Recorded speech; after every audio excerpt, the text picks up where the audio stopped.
Yo! Anong balita mga kabasketball? Grabe, siksik, liglig at umaapaw ang aksyon ngayong ikasiyam na araw ng Eurobasket. At syempre, hindi na natin patatagalin pa dahil unahin na agad natin ang pinakamainit na bakbakan, Slovenia kontra Israel. Mga kaibigan, ito na nga, Luka Doncic laban kay Deni Avdija. Parang pelikula, sagutan ng tres, drive at highlight plays. Literal na parang naglalaro ng NBA 2K sa superstar mode ang dalawa. Come on bro!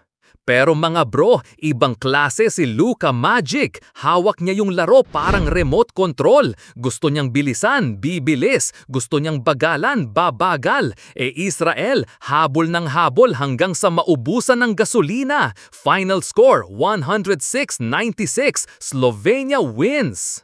At ito ang malupit, stat line ni Luka, 37 points, 11 rebounds, 9 assists, 3 steals. Isang rebound na lang, triple-double na. Kung ako yon, baka pati bote ng tubig sa bench binilang ko na para makumpleto. Hindi rin nag-iisa si Luka. Nikolic, 16 points at 7 assists. Radovic, 14 points. At si Omic, solid double-double, 11 points at 10 rebounds. Pero ito ang headline, Luka Doncic, bagong record holder ng Slovenia as all-time scoring leader at 26 years old pa lang. Rocket, napakahaba pa ng journey niya. Ngayon, quick roundup tayo sa ibang laban. Tanggap, France kontra Iceland. Grabe, parang practice lang. Final score, 114-74. Walong manlalaro umabot ng double digits. Ang number 1 pick ni Zachary Risacher, nagpakitang gilas, 15 points at 7 rebounds. Bosnia versus Georgia. Panalo ang Bosnia, 84-76 sa likod ng 15 points at 12 rebounds ni Yusuf Nurkic. Italia versus Cyprus. Naku po, tapos na agad sa first quarter. 24-6 pa lang, bagsak na agad Cyprus. Final score, 89-54.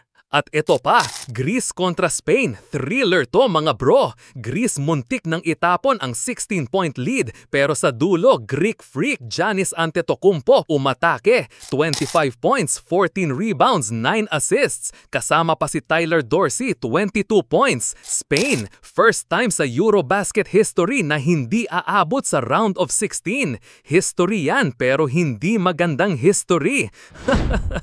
At huling hirit, Belgium versus Poland. Poland, kontrolado na ang laro pero boom! Game winner ni Emmanuel Lecomte. Final score 70-69. Poland bagsak pero may isa pang tsansa sa knockout game kontra Bosnia. Mga kabasketball, grabe, punong-puno ng drama, highlights at kasaysayan ang Eurobasket ngayong gabi. Luka Doncic rewriting history, Giannis dominating, at Spain bagsak sa round of 16. Kung hindi ka pa na-excite sa ganitong mga laro, baka wala ka ng pulso mga bro.